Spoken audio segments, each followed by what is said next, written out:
매일 성경 본문에 따라 오늘은 요한계시록 2장 18절부터 29절까지의 말씀을 함께 나누도록 하겠습니다. 요한계시록은 저번 주 목요일부터 시작이 되었습니다.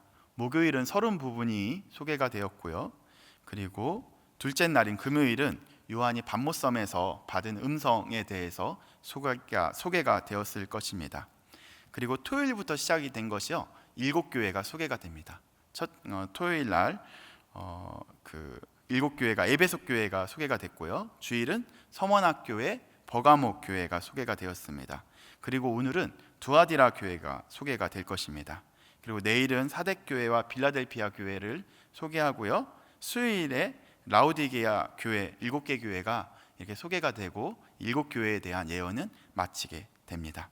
사진 하나를 보여드리도록 하겠습니다.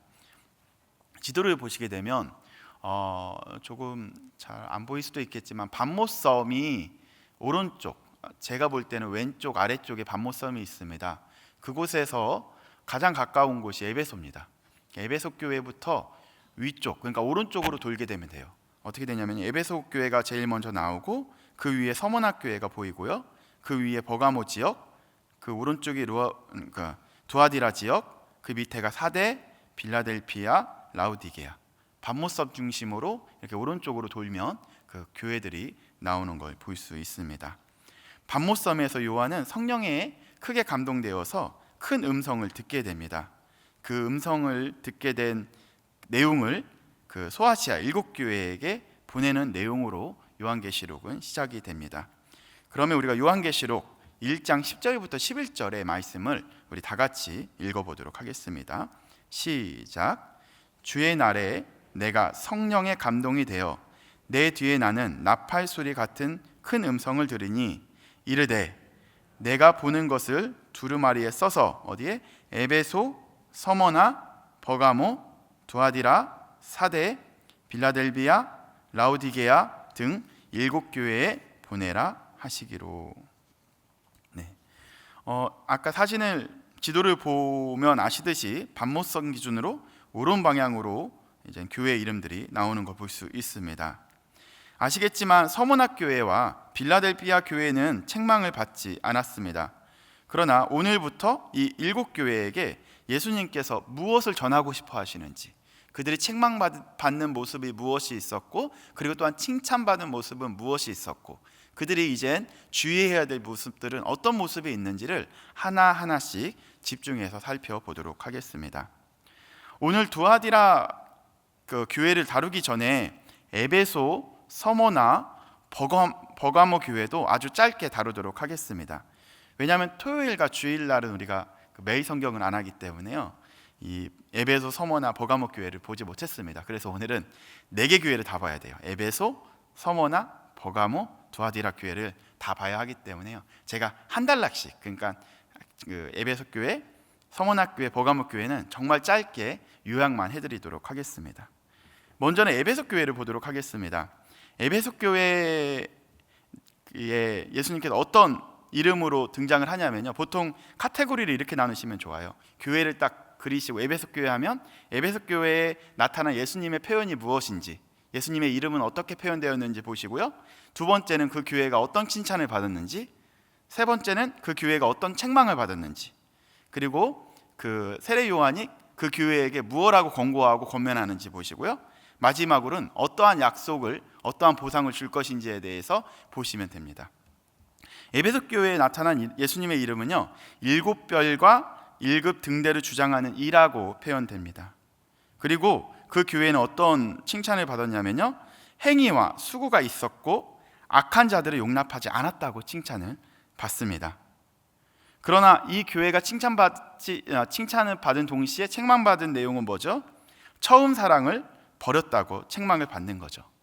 처음에는 되게 뜨거웠고 열심히 이렇게 신앙생활을 해왔는데 시간이 가면 갈수록 이 사랑이 식어버리게 된 거죠. 이 내용을 책망을 받습니다. 마치 오늘 봐야 될 두아디라 교회와는 상반되는 모습이에요. 두아디라 교회는 처음보다 뒤로 가면 갈수록 그 사랑이 더 커졌거든요. 그런데 이세벨을 용납한 부분에 있어서 그 책망을 받았습니다. 어쨌든 에베소 교회는 이러한 모습으로 소개가 됩니다. 서문학교에는 예수님의 이름이 어떻게 등장을 하냐면요, 죽었다가 다시 사신 이라고 소개가 되고요, 그 교회는 환난과 궁핍을 잘 이겨냈다고 칭찬을 받습니다. 그리고 앞으로 고난을 두려워하지 말고 죽도록 충성할 것을 권면합니다. 그렇게 되면 생명의 면류관을 얻고 둘째 사망에서 면하게 될 것이라고 약속을 받게 됩니다. 그리고 버가모 교회는요, 예수님의 이름이 좌우에 날쌘 검을 가진 이라고 표현되고 있습니다. 이 교회도 죽임을 당할 때에도 배반치 않고 믿음을 저버리지 않은 것에 대해서 칭찬을 받았습니다. 그러나 이들은 니골라당, 그러니까 니골라의 무리들의 교훈을 이렇게 받아들이고 그들의 교훈을 지키는 실수를 범하게 됩니다. 이 부분에 있어서 책망을 받게 되기도 합니다. 그러나 회개하고 이기는 자에게는 만나와 흰돌을 약속을 받게 됩니다. 이렇게 에베소, 서머나, 버가모에 이어서 두아디라 교회가 등장을 합니다. 오늘 본문 말씀에 등장하는 교회가 바로 두아디라 교회입니다. 이 두아디라 교회에 대해서는 조금 더 깊이 다루도록 하겠습니다. 두아디라 교회, 오늘 이 본문에도 동일하게 크게 세 단락으로 한번 나눠봤습니다. 첫 번째 단락은요, 18절부터 21절까지. 첫 번째 단락은 두아디라 교회를 향한 칭찬과 책망이 있는데요, 18절부터 21절까지를 첫 번째 단락으로 나누시면 되겠습니다. 두 번째 단락은 두아디라 교회를 향한 경고의 모습이 22절부터 23절까지 나오고요, 마지막 세 번째 단락은 두아디라 교회를 향한 약속이 24절부터 29절까지 나오기 때문에 그렇게 세 단락으로 나누고 이 두아디라 교회를 보시면 도움이 될 것입니다. 두아디라 지역은 어떤 지역이나요? 어떠한 특징을 갖고 있을까요? 크게 이곳은 산업도시라고 볼 수 있습니다. 산업도시라고 볼 수 있는데요, 먼저는 섬유 산업이 많이 발달되었습니다. 사랑하는 성도님들께서도 루디아라는 사람을 들어보셨을 겁니다. 바울이 선교 사역을 했을 때 가장 적극적으로 사역을 도왔었던 사람, 누구죠? 루디아, 비단장수. 이 루디아가 어디에서 이 기술을 배웠냐면요, 바로 이 지역에서, 두아디라 지역에서 이러한 기술을 배워서 바울 사역에 있어서 적극적으로 도울 수 있었던 것이죠. 이처럼 섬유 산업이 굉장히 활발하게 이루어진 지역이라고 볼 수 있습니다. 그리고 또한 이곳은 섬유 산업뿐만 아니라 약간 동전을 만드는 그러한 공장들도 있었습니다. 즉 이렇게 녹여서 만들었겠죠. 로마라든지 각 도시에서 사용되어지는 동전들이 바로 이 두아디라 지역에서 만들어지게 된 걸 볼 수 있습니다. 그리고 이 산업 도시이기도 하지만 동시에 교통이 발달되었습니다. 왜냐하면 산업이 발달하려면 교통이 좋아야 돼요. 교통이 좋아야만 산업이 발달되는 걸 볼 수 있습니다. 참으로 신기한 것은요, 산업이 발달하고 교통이 발달하면요, 또 뭐가 증가되기도 해요. 뭐냐면요, 100%인지 모르겠지만 대부분 복음화율도 많이 이렇게 올라가는 걸 볼 수 있습니다. 제가 전에 제주 선교 제주 역사가, 기독교 역사가 100년이 지났거든요. 한참 지났는데 논문을 쓰기 위해서 제주도 역사를 쭉 봤었는데, 제주도가 언제부터 복음화율이 늘어나기 시작했냐면요, 삼일교회가 거기 이제 가면서 늘어나기도 했는데, 그러니까 항공로가 연결이 되면서 육지 사람들이 많이 유입이 되면서 복음화율이 늘어나는 걸 볼 수 있었습니다. 선교 역사도 보게 되면요, 대부분 교통이 그쪽으로 발달이 되고 연결이 되다 보면 복음화율도 동시에 같이 올라가는 걸 볼 수 있었습니다. 이처럼 이 두아디라 지역도 교통이 좋아지고 산업이 발달되면서 또한 기독교인들이 그쪽에 유입되면서 복음화율이 늘었겠죠. 그래서 그곳에 교회 공동체들이 세워졌습니다. 그래서 많은 사람들이 정말 신앙도 좋아지고 열심히 신앙생활을 해서 처음보다 훈련도 받고 열심히 신앙생활을 하면서 훨씬 더 좋은 모습으로 성장한 모습을 볼 수 있습니다. 근데 참 안타까운 것은 이러한 급성장에는 부작용이 따르는 것 같습니다. 어떠한 부작용이 있었는지 우리가 한번 보도록 하겠습니다. 우리 오늘 본문 18절부터 20절까지 한번 다 같이 읽어보도록 하겠습니다. 18절부터 20절까지 다 같이 읽어보겠습니다. 시작. 두아디라 교회의 사자에게 편지하라. 그 눈이 불꽃 같고 그 발이 빛난 주석 같은 하나님의 아들이 이르시되 내가 내 사업과 사랑과 믿음과 섬김과 인내를 아노니 내 나중 행위가 처음 것보다 많도다. 그러나 내게 책망할 일이 있노라. 자칭 선지자라 하는 여자 이세벨을 내가 용납하니 그가 내 종들을 가르쳐 꾀어 행음하게 하고 우상의 제물을 먹게 하는도다. 우리 19절에 보니까 뭐라고 나오냐면요, 내 나중 행위가 처음 것보다 많다라고 이제 칭찬을 하십니다. 뭐라고요? 내 나중 행위가 처음 것보다 많다라고 칭찬하시죠. 여기서 말하는 이 행위와 나중에 행위 나오는 이 행위와 19절 처음 시작하는 내가 내 사업과 라는 그 사업과 동의어예요. 그러니까 이 행위도 에르가라는 표현을 쓰고요, 이 사업도 에르가라는 표현을 씁니다. 이 표현은 바로 뭐냐면 그리스도인들의 행위를 나타날 때 총괄적으로 표현하는 표현인 거죠. 그러니까 그리스도인들이 마땅히 해야 되는 행위들을 표현할 때 이런 표현을 씁니다. 그렇다면 처음 그들이 갖고 있었던 행위가 붙어져 있는 네 가지 요소가 있는데요, 그 뒤에 나오는 거예요. 바로 뭐죠? 사랑, 그리고 믿음, 그리고 섬김, 인내라는 그런 행위가 처음보다 어떻게 됐대요? 더 많아졌다라고 표현하는 거죠. 즉 좀 풀어서 말씀을 드리자면 처음보다 너희들이 사랑하는 모습도 더 커졌고, 그리고 믿음도 더욱더 성장했고, 섬김도 더 활발해졌고 더 많아졌고, 그리고 인내하는 모습도 더 커졌다. 신앙의 성숙도를 이야기하고 있어요. 참 좋아졌다, 너무 잘하고 있다. 교회도 성장하고요, 그리고 많은 성도님들도 이렇게 성숙하는 모습들이 이 두아디라 지역의 이 교회의 모습이었던 거예요. 그런데 여기까지는 딱 좋았는데 20절에 보니까 그러나가 나온 거죠. 그러나 책망할 일이 좀 있어, 좀 들어봐라 하면서 말씀하시는 거죠. 두아디라 지역은 아까 말씀드렸다시피 산업도시였기 때문에 독특한 특징이 있었습니다. 뭐냐면 여기서 다 그 직장 생활도 하시고 사업도 하시는 분들이 많이 계시겠지만, 사업을 할 때 참 양보 못하는 모습들도 많이 있을 겁니다. 즉 이 지역에도 약간 조합들이 많이 있었습니다. 그러니까 어떠한 섬유 산업, 그러한 그 상업 활동을 활발하기 위해서는 어디에 들어가야 되냐면요, 이 길드에 들어가야 돼요. 이 조합에 들어가야만 상업 활동을 활발하게 할 수 있습니다. 그래서 이 상업 활동을 열심히 잘하게 하기 위해서는 조합에 들어가야 되는데, 중요한 것은 그 조합을 수호하는 신이 있어요. 수호 신이 있는데 그 이름이 뭐냐면요, 아폴로예요. 아폴로는 어떤 신이냐면요, 잘 아시겠지만 제우스의 아들이 바로 아폴로거든요.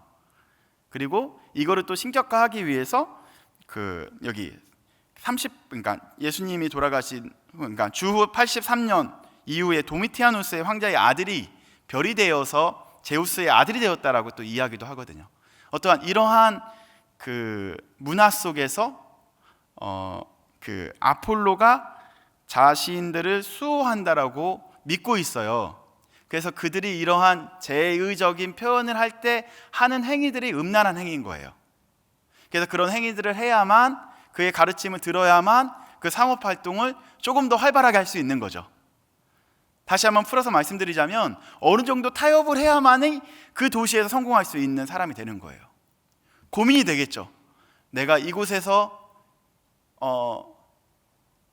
기득권이 되고 이 도시에서 살아남으려면 어느 정도 타협을 해야 되는데 어디까지 타협을 할까? 그래, 아폴로 신까지는 내가 받아들이겠어. 그거를 가르치는 교회의 기득권 사람들이 있었어요. 괜찮아, 그 정도는 너희들 이세벨을 용납하는 것도 그 정도는 좀 괜찮아 하면서 하나하나 타협을 가르치기 시작을 합니다. 그래서 두아디라 교회 교인들이 그래 맞아, 조금 어느 정도는 괜찮겠지 하면서 선을 넘기 시작을 하는 거죠. 이 모습을 예수님께서는 책망하시는 걸 볼 수 있습니다. 그래서 이러한 상업 활동에 나의 마음을 조금 더 두고 그 믿음을 지키지 않고 오히려 그 이세벨을 용납하는 모습들이 이 교회 안에 있기 시작을 합니다. 지금이나 이때나 이러한 유혹들이 많이 있는 것 같습니다. 두아디라 교인들 입장에서 생각해 보니까 이런 모습이 떠올랐습니다. 어떤 모습이었냐면요, 일단은 내가 종교적인 활동을 열심히 하자. 보니까 아까 보았듯이 사랑도 더 많이 사랑하고 믿음도 더 좋은 믿음 갖고 교회도 더 열심히 섬기고 어려움 속에서도 낙심 말고 끝까지 인내하며 살아가는 나는 누구? 나는 기독교인. 그런데 이 세상을 살아가려고 하다 보니까 어쩔 수 없는 부분들이 있구나. 일단은 길드에는 들어가야겠지. 조합에는 들어가자. 그리고 들어가서 열심히 살아보자 하면서 약간 타협을 한 거예요. 세속적 가치와도 타협을 하고요, 만물주의와도 타협을 하고요, 만몬에 사로잡혀 살아가는 그런 신앙생활하는 사람들과 친해지면서 이젠 교회 생활도 하고 사회생활도 하는 어정쩡한 신앙생활하는 그러한 모습들로 살아가고 있습니다. 이 모습을 보고 하나님의 아들이신 예수님께서 책망하신 거죠. 그래, 신앙생활 잘하고 있다. 하지만 너희들은 여전히 이세벨을 용납하는구나. 그러지 말았으면 좋겠다라고 이렇게 말씀하시는 겁니다. 근데 이 본문 말씀을 보면서 더 큰 죄가 무엇이 있을까? 그리고 이들의 더 큰 문제는 무엇일까? 그게 저는 고민이 됐었거든요. 그게 바로 21절에 이제 나옵니다. 21절 우리 다 같이 한번 읽어보도록 하겠습니다. 시작. 또 내가 그에게 회개할 기회를 주었으되 자기의 음행을 회개하고자 하지 아니하는도다. 아니, 우리가 사회생활을 하다 보면 또 일반 생활을 하다 보면 죄를 질 수도 있고 넘어질 수도 있겠죠. 그러나 더 큰 죄, 더 큰 문제는 뭐냐면요, 회개하지도 않는 거예요. 그러니까 다시 한번 예수님 앞에 돌아오려고 하지 않는 거죠. 적당히 살다가 적당히 신앙생활하고 적당히 그냥 사회생활 하는 거예요.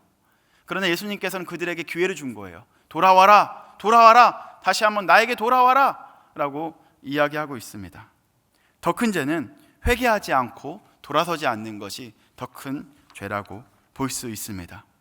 여러분들도 저도 동일하게 하나님 앞에 돌아가야 될 것 같습니다. 만약에 돌아가지 않고 회개하지 않으면 다음과 같은 심판이 우리에게 기다려집니다. 우리 22절부터 23절까지 한번 읽어보도록 하겠습니다. 시작. 볼지어다 내가 그를 침상에 던질 터이요 또 그와 더불어 간음하는 자들도 만일 그의 행위를 회개하지 아니하면 큰 환난 가운데 던지고 또 내가 사망으로 그의 자녀를 죽이리니 모든 교회가 나는 사람의 뜻과 마음을 살피는 자인 줄을 내가 너희 각 사람의 행위대로 갚아주리라. 여기서 내가 그를 침상에 던질 것이요는 이 침상이 병상으로 해석을 해야 되는데 한글 개역은 보니까 침상으로 번역을 했더라고요. 이것을 의미를 조금 더 살려서 말씀을 드리자면 히브리 구문인데요, 여러 가지 형태의 질병으로 너희들을 벌할 것이다 라는 표현이에요. 여러 가지 형태의 질병으로 벌할 것이다 라는 의미가 담겨 있습니다. 즉 회개하지 않으면, 돌아서지 않으면 이러한 질병 가운데 너희들이 던져질 것이요 라고 경고하고 있는 거 볼 수 있습니다. 그리고 23절에 보니까요, 그의 자녀를 죽인다라는 표현이 나오는데요, 그의 자녀는 누구냐면요, 이세벨의 제자들이 이야기하고요, 이세벨의 영향을 받은 사람들이 이야기합니다. 즉 교회를 혼란하게 하고요, 성도를 유혹한 그들도 반드시 어떻게 될 것이냐면요, 심판받게 될 것이라고 경고하고 있습니다. 아무리 해도요, 이세벨이 교회를 이길 수 없습니다. 즉 하나님의 백성이 이기게 될 것입니다.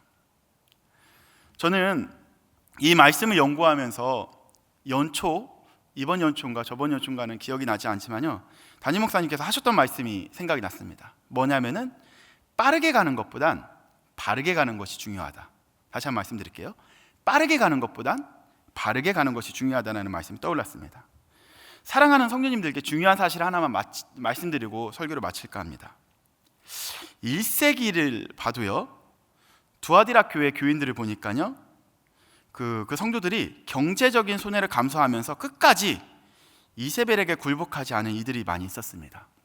즉 돈의 세력이 목을 조여와도 그들은 어떻게 버텼냐면요, 사랑과 믿음과 섬김과 인내의 삶을 막을 수가 없었습니다. 도리어 그들을 더욱더 박해했어도요, 그들은 가면 갈수록 신앙이 더 좋아진 걸 볼 수 있습니다. 그들은 빠르지 않았지만 바르게 한 걸음씩 신앙생활을 해왔었던 걸 볼 수 있습니다.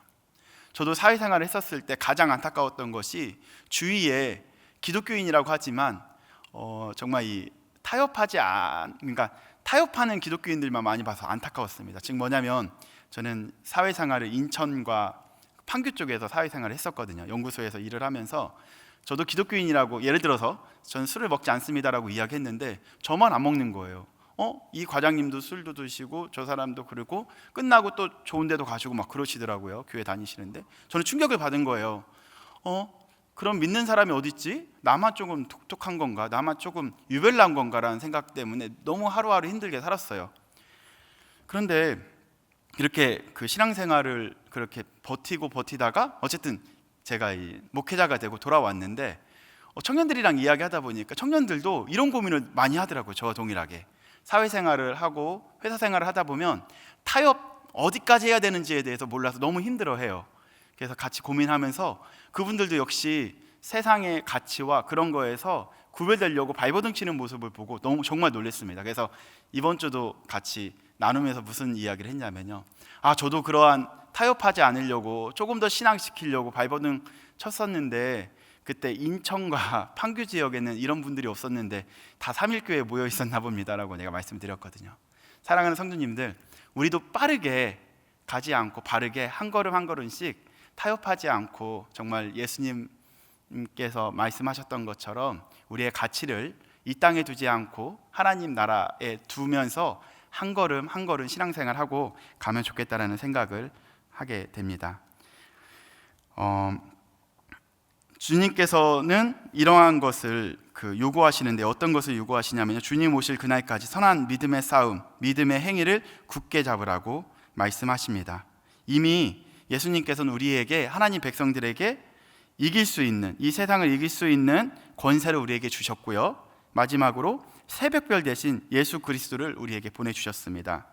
새벽별은 여명의 상징이죠. 어두움이 지나가고 어두움 시대가 지나가게 되면요, 반드시 밝은 시대가 올 것입니다. 그렇기 때문에 포기하지 마시고 끝까지 주님의 말씀을 붙잡고 살아내시기를 마지막으로 권면드립니다. 26절부터 29절까지 어떻게 이겨냈는지 보시고 기도하며 나아가도록 하겠습니다. 26절, 29절을 다 같이 읽도록 하겠습니다. 시작.